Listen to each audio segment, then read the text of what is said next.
I keep hearing the news that gold is in a bubble. Yesterday I came across an article that claims that gold is in a bubble because the price of gold is rising much faster than the CPI and is therefore too risky to buy at this point. The article also points out that gold has already been rising for 10 years while stocks have been falling over that period. So therefore, equities which generate returns must be undervalued and gold, which has not produced anything, is looking expensive. First, I'll take on the claim that gold is expensive relative to the CPI. This chart certainly makes gold look expensive. The gold price is obviously moving much higher than the CPI. The problem with this chart is that the gold price bears no relation to consumer prices, especially consumer prices represented by the CPI. Yeah, the gold price is affected by inflation, but inflation is simply the increase in the supply of money and credit. It can manifest itself in many things: stocks, bonds, hard commodities, soft commodities, real estate, and consumer prices. And even if consumer prices were the only way of measuring inflation, the CPI would not be a good measure because the government doctors the numbers, changes the definition every few years, and does not count things like food prices and energy. And on top of all that, expected inflation is through the roof because the world knows the entire Western world, including the US, is simply going to print money in the future to get out of their sovereign debt and entitlement programs. But to confuse the public, Bernanke and other Keynesians focus on the CPI, and that number is meaningless when discussing the price of gold. And now for the claim that gold is too expensive in relation to stocks. To evaluate this statement, it's important to look at the chart of the Dow to gold ratio.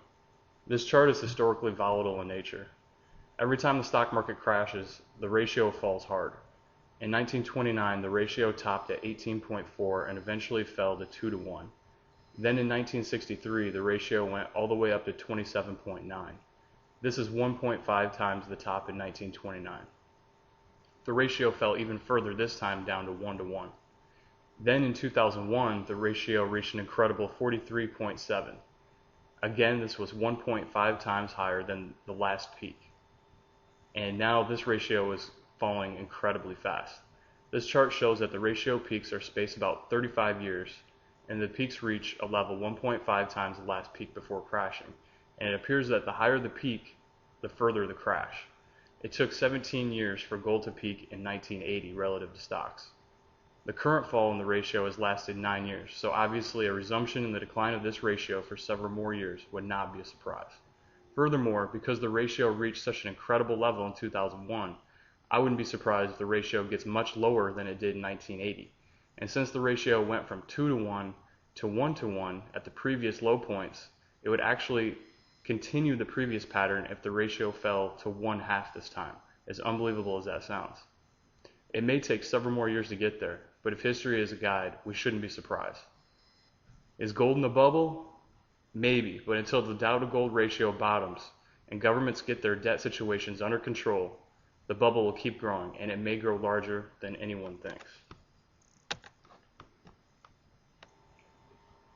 On a side note, I used to post videos under the name Redfish Eye, and a year ago I decided I was way too into this gold stuff and going off on Keynesian economics, so I took my videos down where I was kind of like giving these presentations. But then I decided this is kind of what I really like to do, so I decided to start up a website called goldintelligence.com. It's going to be a free website, and I'm going to have breaking news, live quotes, live charts, and then I'm going to have expert video commentary from all over the internet, like as much video commentary as I can put on there. And then I'm going to have my own blog on there too. So if you guys liked my videos under the name Redfish Eye, you can watch my videos now under the name Gold Intelligence on YouTube. And then if you want, check out my website called gold-intelligence.com. Thanks.